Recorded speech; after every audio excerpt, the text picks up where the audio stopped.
So after the splashdown and coming back into the boat in your capsule, what was the first experience when they opened the door? I think you're trying to be stable, not move your head too much. You're trying not to get sick because it's a little bit provocative coming back and the re-entry and the whole experience, all the G's, all the G forces that you experience on your body after being weightless for so long, and then the splashdown itself, bobbing, in the waves. So you're trying to stay still, to be stable, and then those guys come in, they're very, very professional, very meticulous, very methodical. They come in, they extract us one by one. What actually struck me first, so you see faces, first of all, new faces. You haven't seen, you've seen the same 5 or 6 faces or a little bit more for 6 months, and then suddenly you have new people, new voices. It's a little bit overwhelming. And then I think it's also the smell, like just the smell of soap, the smell of shampoo or detergent was kind of surprising to me, because in a confined environment of the space station, you lose the sense of smell. The smell is always the same. So those are the 2 first things, and then the fresh air when you get out of the capsule. And then it all goes really, really fast until I got here. Okay, you've now traveled to space in a Soyuz and in a Crew Dragon.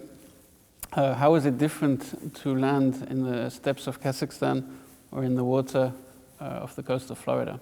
I think general principle is the same, right? You have to brake, you use your main engine to brake, and then you're braking by the friction in the upper layers of the atmosphere, which makes your capsule heat up, and that's why you have the heat shield. So same kind of experience initially, braking burn a little bit longer, 16 minutes. Of your thrusters firing to dip your trajectory into the upper atmosphere. And then the braking gets more intense as you go, and the G forces build up. So we went all the way up to 454, I think, Gs for over a period of 7-8 minutes. Not sustained 454, but kind of in that area. Which is provocative when you haven't experienced the weight of anything on your body, and suddenly you're squished in your seat. You have a hard time breathing, lifting your chest, and then when the parachutes open, it's also kind of a big jolt on the capsule, and the capsule is swung around quite a lot. First, the drogue, the risers, the drogue chutes that slow you down to 50-ish meters per second. And then the main shoots to 8 meters per second. You kind of still swing a little bit. The water landing itself is smooth, much smoother than what I remember from Kazakhstan, because on the ground, Soyuz has retro rockets at the last minute, but very often you kind of bounce. And if you have any side velocity because of the wind pushing the parachute, very often you tumble. So you bounce, you tumble, it's like a car crash. And here on the sea, there was no waves, completely flat seas, so we just softly ditched, and then we were bobbing nicely in the sea. So it was actually very smooth. I enjoyed the experience very much. Excellent. When you, from space, you posted a lot of pictures from our planet Earth, and highlighted in your own way the climate change. Is there anything you would like to say about that?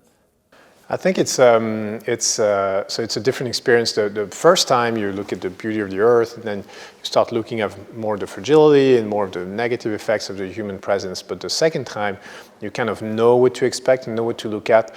I think the biggest difference this time, you still see the pollution in some areas, air pollution, sea pollution, things like that, or water pollution, things like that.